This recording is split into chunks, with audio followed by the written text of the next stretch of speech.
Indian economic service aspirants के लिए सबसे बड़ा हर्डल होता है जनरल इकोनॉमिक्स पेपर 1। और उस पेपर में जो सबसे बड़ा हर्डल होता है वो होता है इकोनोमेट्रिक्स एंड स्टैटिस्टिक्स। पिछले 4 वीडियो में हम ऑलरेडी कवर कर चुके हैं माइक्रो मैक्रो मैथमेटिकल इकोनॉमिक्स। इस वीडियो में जो कि ये 5वां वीडियो है इस सीरीज में, उसमें हम डिस्कस करेंगे इकोनोमेट्रिक्स एंड स्टैटिस्टिक्स। अब इसमें कई तरीके के क्वेश्चंस पूछे जाते हैं। जनरली स्टूडेंट्स डरते हैं कि एग्जाम में मैथमेटिकल पोर्शन ज़्यादा है, स्टैटिस्टिक्स ज़्यादा है, चीज़ें समझ नहीं आ रही।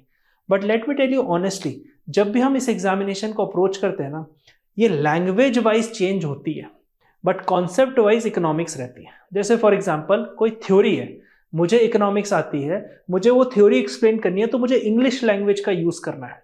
वहीं मैं हमेशा स्टूडेंट से बोलता हूँ कि जब हम मैथमेटिक्स या क्वांट देखते हैं, इसका मतलब ये नहीं कि pure mathematics they are asking. वही इकोनॉमिक्स की थ्योरी जब हम थ्योरी में लिखते हैं तो वो इंग्लिश में लिखते हैं, और उसी को जब हम नंबर्स में लिखते हैं तो वो इकोनोमेट्रिक्स स्टैटिस्टिक्स बन जाती है।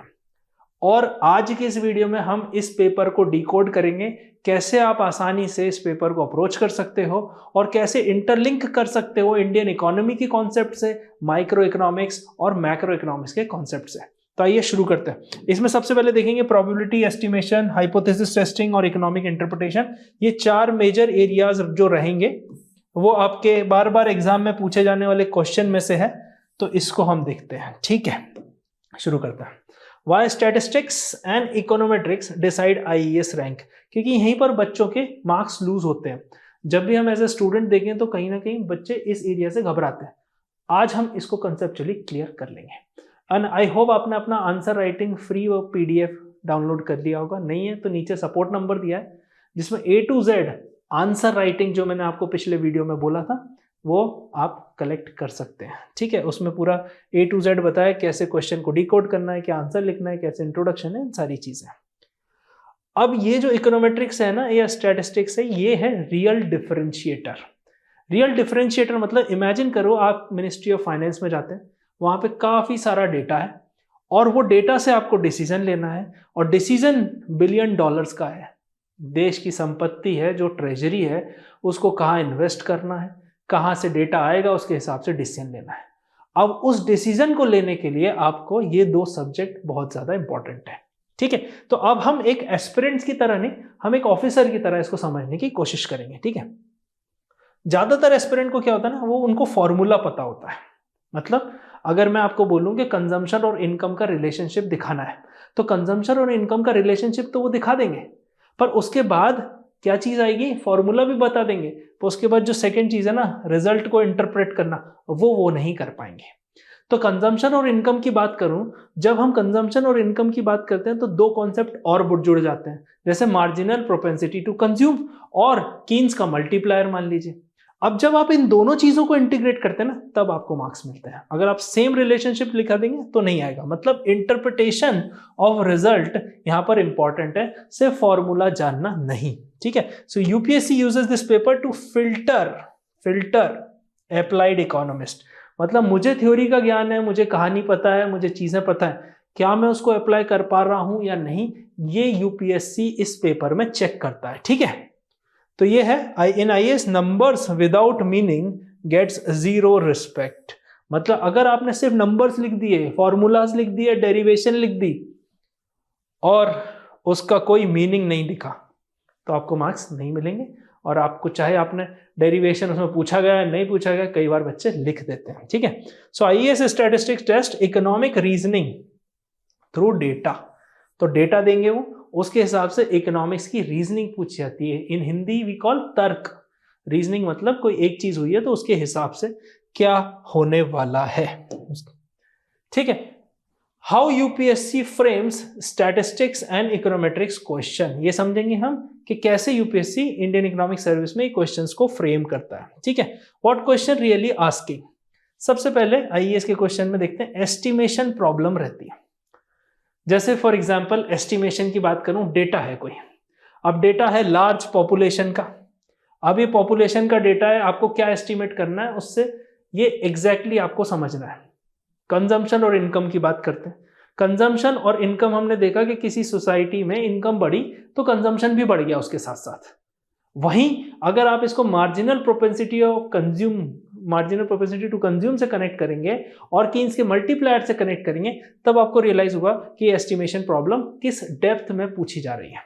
जनरली 20 नंबर का जो भी क्वेश्चन रहेगा ना, उसमें 8 नंबर की आपको या तो डेरिवेशन लिखना होगा या फिर आपको डेटा लिखना होगा, पर 12 नंबर आपको थ्योरी को समझाने में गुजारने हैं। दूसरा आता है हाइपोथेसिस टेस्टिंग।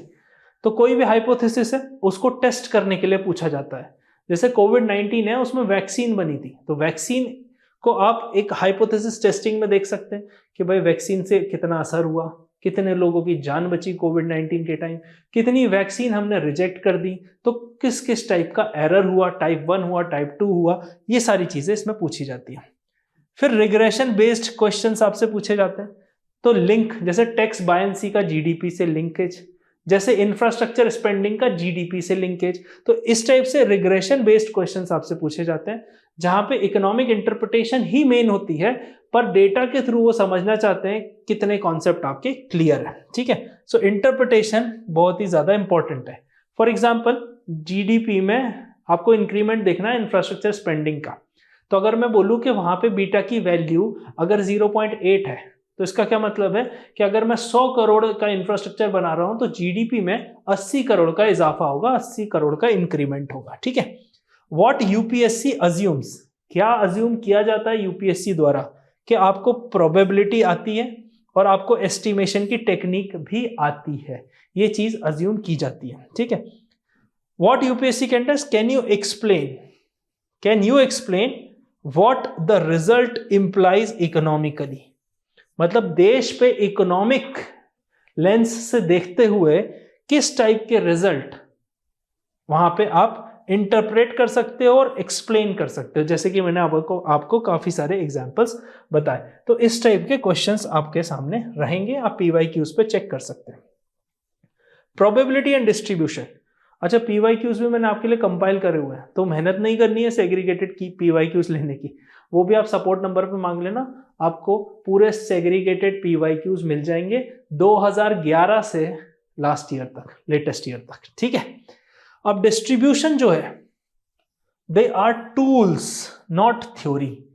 तो कुछ चीज टूल होती है, कुछ थ्योरी होती है। जैसे आरबीआई के केस में देखते हैं, आरबीआई का टूल क्या है, रेपो रेट है। तो रेपो रेट थ्योरी नहीं है, थ्योरी क्या है कि इन्फ्लेशन ऊपर नीचे होगा तो रेपो रेट में क्या डिफरेंस होगा, फिर उसके बाद आरबीआई का स्टांस क्या होगा, वो हो गई थ्योरी। तो जो डिस्ट्रीब्यूशन है ना, वो टूल्स है।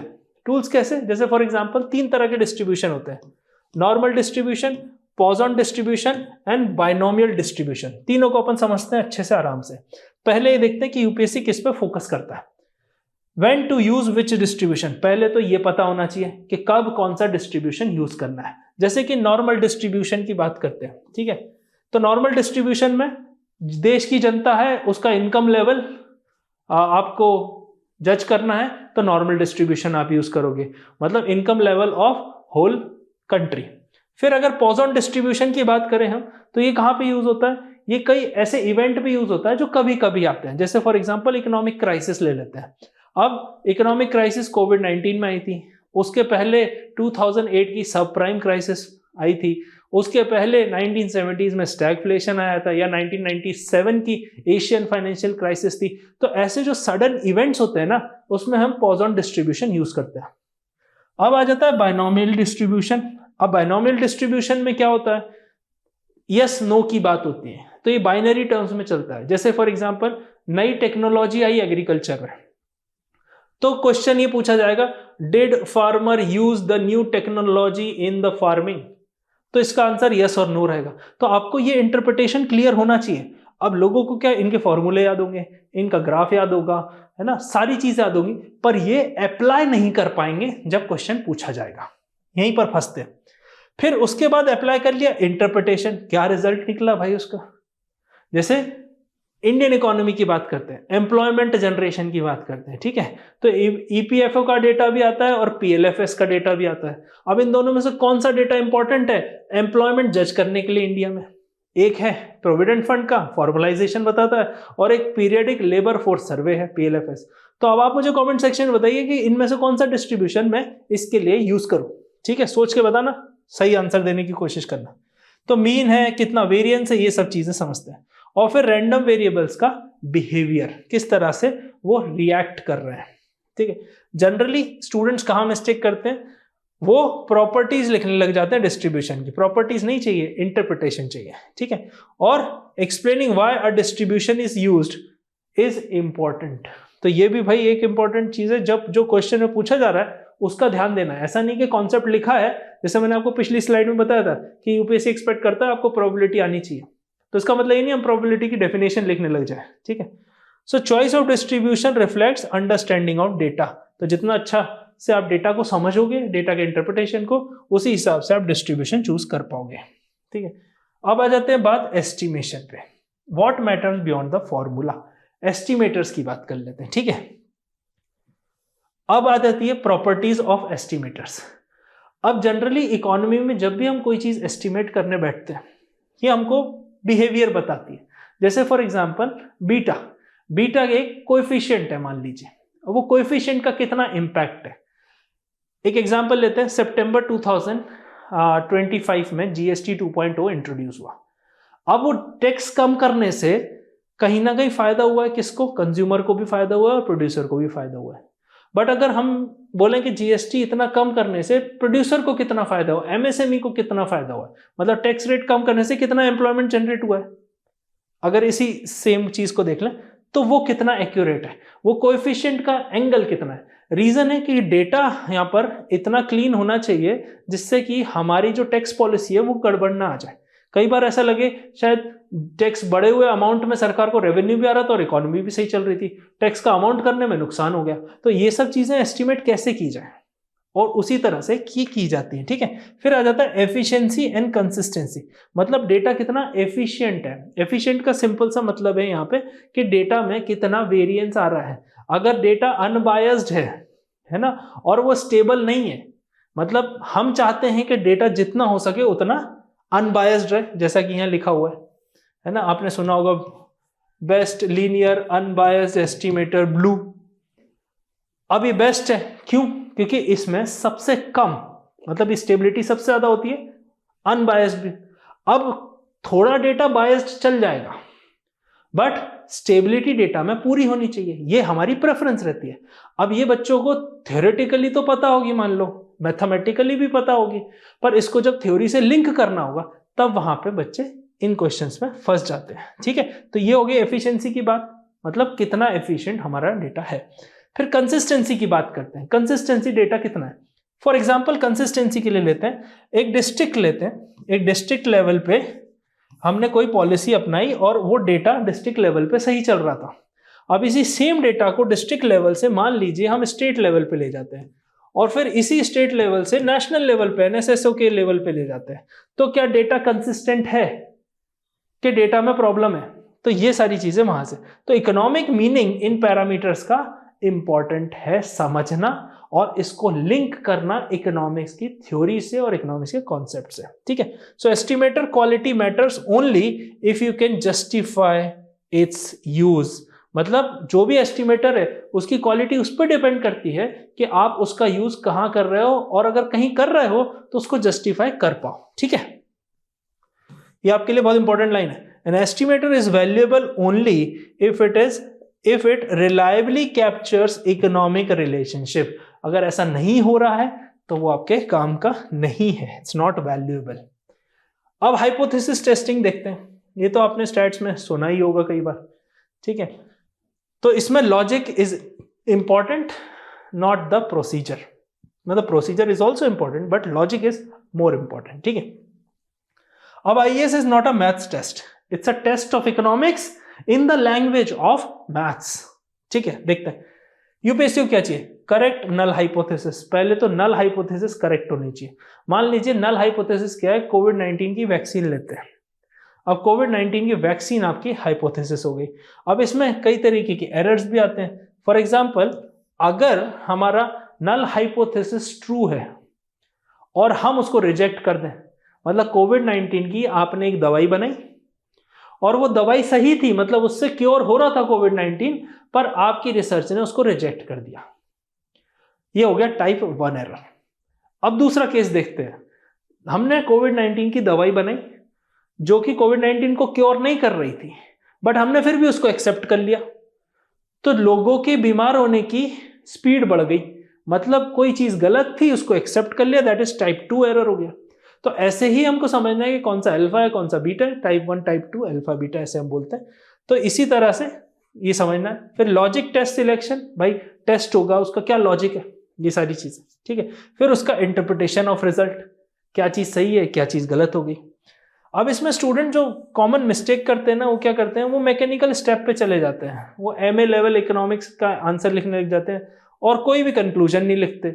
मतलब जब भाई आपने कोई, जैसे मैंने अभी कोविड-19 दवाई का एग्जाम्पल दिया, वैक्सीन का, अब वो वैक्सीन का कुछ ना कुछ कंक्लूजन तो निकला ना, कि भाई इतनी सारी वैक्सीन बनी पर कोवैक्सीन और कोविशील्ड ने असर तो दिखाया।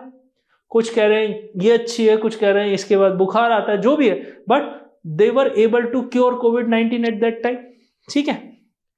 अब आईईएस का करेक्ट अप्रोच समझते हैं। पहले हाइपोथेसिस को स्टेट करना कि ये मेरी हाइपोथेसिस है, मतलब स्टेटमेंट, प्रॉब्लम और फिर प्रोसीजर। फिर आ जाता है टेस्ट चूज करना है आपको, कौन सा टेस्ट करना है, टी टेस्ट, जेड टेस्ट, 50 तरीके के टेस्ट है वो आप देख सकते हैं। फिर स्टैटिस्टिक्स कंप्यूट करने हैं, कैलकुलेटर अलाउड है, साइंटिफिक कैलकुलेटर। आपको अगर कैलकुलेटर में डाउट है कि कौन सा कैलकुलेटर है, नीचे सपोर्ट नंबर पे पूछ लेना, उसका फोटो हम आपको भेज देंगे जो कैलकुलेटर अलाउड है साइंटिफिक। ध्यान से खरीदना, थोड़ा बहुत भी ऊपर नीचे कैलकुलेटर होगा तो एग्जामिनेशन में अलाउ नहीं करते, ठीक है। फिर आ जाता है इंटरप्रेट रिजल्ट इकोनॉमिकली, मतलब सिर्फ स्टैटिस्टिकली और मैकेनिकली इंटरप्रेट नहीं करना रिजल्ट को, ये बताना भी है कि इकोनॉमिक पॉलिसी से उसका क्या असर पड़ा, ठीक है। Rejecting a hypothesis has a policy implication, तो मतलब if you are accepting, if you are rejecting, still policy implications are there, ठीक है। वैसे ये पूरा लेक्चर, टाइम कम है अभी हमारे पास, पर जब क्लास में होता है तो ये कम से कम 10 घंटे का होता है पूरा मिला के, 10 hours it takes. Interpretation is everything, ठीक है। मैंने आपको पहली मिनट से बता रहा हूं कि इंटरप्रिटेशन ही है। रिग्रेशन इज अ लैंग्वेज, क्या मतलब हुआ कि भाई मीनिंग ऑफ कोएफिशिएंट, कोएफिशिएंट का मतलब है कोई एक चीज का इफेक्ट दूसरी चीज पे कितनी बार हो रहा है। जैसे फॉर एग्जांपल आपने कोई एक बुक पढ़ी, उस बुक को पढ़ने पे आप पे कितना इफेक्ट आ रहा है, मतलब कितनी नॉलेज आप रिटेन कर पा रहे हो। मान लीजिए 0.5 है वो, मतलब आप एक बार किताब पढ़ते हो और आधा आपको याद रहता है। सेम मैंने आपको इंफ्रास्ट्रक्चर का एग्जांपल दिया था कि इंफ्रास्ट्रक्चर स्पेंडिंग अगर 100 करोड़ हुई है तो जीडीपी पे कितना असर होगा, तो वो कोएफिशिएंट बताएगा कि कितना असर होगा। अगर वो कोएफिशिएंट कह रहा है कि 0.7 है, मतलब 100 करोड़ इन्वेस्ट करने पे 70 करोड़ जीडीपी में ऐड होते हैं, ठीक है। फिर सिग्निफिकेंस वर्सेस रेलेवेंस देखते हैं कि डेटा का क्या सिग्निफिकेंस रहा, क्या रेलेवेंस रहा। ऑलरेडी मैं आपको एक्सप्लेन कर चुका हूं और बेसिक है। R2 इंटरप्रिटेशन, कि भाई R2 की क्या इंटरप्रिटेशन है, वो भी आपको समझना होता है। मतलब जितने भी आपको मीनिंग्स दिख रहे हैं उसमें उनकी कहीं ना कहीं टेक अवेज आर इंपॉर्टेंट, ठीक है। और फिर मॉडल की लिमिटेशन है, भाई होमोसेडास्टिसिटी है या नो ऑटो कोरिलेशन है, किस टाइप की है पर चीजें हैं, ठीक है। अब स्टूडेंट्स को क्या करना है, व्हाट स्टूडेंट्स डू, जनरली क्या करते हैं, ठीक है, वो रिग्रेशन इक्वेशन लिख के आ जाते हैं इसको छोड़ने की वजह। तो ये लिखना है, ये नहीं लिखना है। UPSC, what does this coefficient say about the economy? Okay, so for example, if we say beta represent tax coefficient. So if I increase this much of tax, what will be the impact on the GDP output? तो ये coefficient बताएगा, ठीक है। फिर आ जाते हैं बहुत important line पे, 20 मार्कर। जैसे मैंने आपको बताया था कि 8 मार्क्स का लगभग आपको डेरिवेशन या मतलब आपको इक्वेशंस लिखनी होगी और 12 मार्क्स की आपको थ्योरी लिखनी रहती है। जनरली ये प्रीवियस ईयर क्वेश्चंस में देखा गया है, ठीक है। अब कैसा आंसर राइटिंग स्ट्रक्चर होना चाहिए, पहले इकोनॉमिक कॉन्टेक्स्ट बता दिया, अगर क्वेश्चन में दिया है तो उसी को फॉलो करना है, नहीं दिया है तो एक एग्जाम्पल के तौर पर आप ले सकते हो।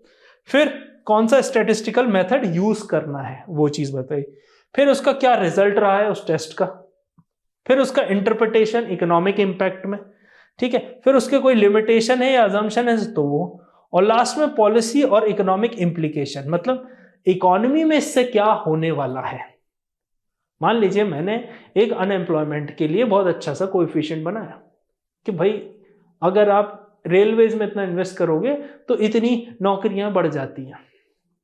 ये पॉलिसी एंड इकोनॉमिक इम्प्लीकेशन, ये बहुत जरूरी है रिसर्च में, पीएचडी एमफिल में, ये सब पूरे मार्क्स आपके इसी पे होते हैं।